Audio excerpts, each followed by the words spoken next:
oh, that Pakili, handicap ministry. We are so ignorant that we are stuck with the very discriminatory words that we have grown up with.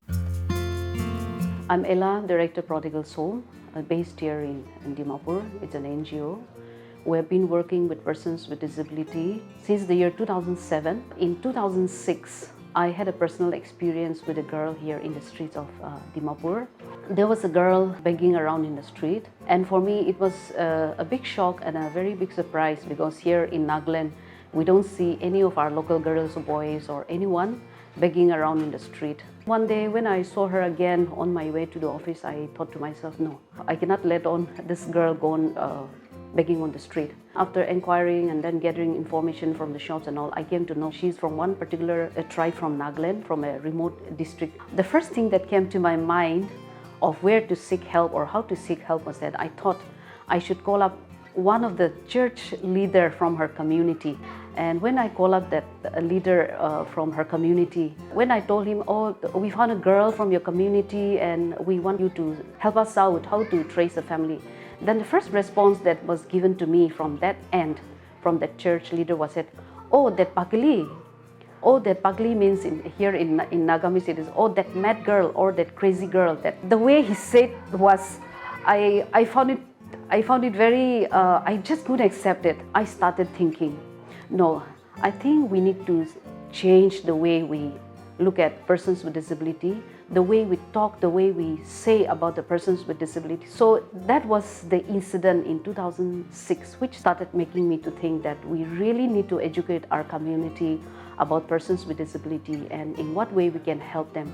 And even when we are not in a position to help them, at least speak about them respectfully, speak about them in a compassionate, human way. I came to realize that many times out of ignorance, it's not that we want to be harsh and unkind and we want to be very rude and crude to them, but I realized that many times out of ignorance, we have not educated ourselves enough to understand them. We are so ignorant that we're stuck with the very discriminatory words that we have grown up with. For example, many times even the churches, they'll say, oh, handicap ministry. And I think the word handicap is not a very sensitive term, and I think this should not be used, but we should be using this term of persons with disability, not a handicapped person. We also need to educate ourselves about the various laws and how do people call the person with disability in different settings. And we also, as Christian community, if we can also look at the way our own local dialects, what are the terms used in the Bible? How is it written in the Bible? Is it that we need to reflect, look at the terms that is being used in the Bible, and if some terms are not very positive, if some terms are being discriminatory, is it time for us to even look at these terms used even in the Bible and see in what way we can make changes in the words so that the persons with disability are appreciated, acknowledged for the person they are, not for the disability that they have.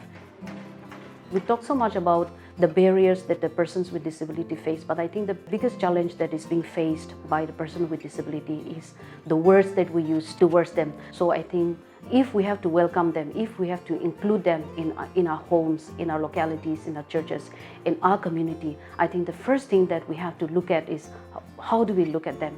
And as a Christian community, when we look into the Bible, the way Jesus conversed with persons with disability, the way Jesus looked towards the persons with disability, and the Bible that says about loving our neighbors, loving everyone, valuing everyone, and who are our neighbors? Everyone, whether disabled or non-disabled, I think they're very precious in the eyes of God. As in the Bible, it is said, everyone is created in the image of God.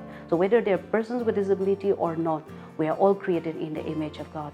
So we have to value each individual for who they are and what they are, not by their disability. If only we are able to acknowledge and appreciate the gift, the potentials, the abilities that they have, then I think this world will be such a nice place. Everyone will be able to shine. Everyone will be able to contribute back to the society. And I would like each and every one of us to really seriously think about it and see in what way we can be a more caring, compassionate community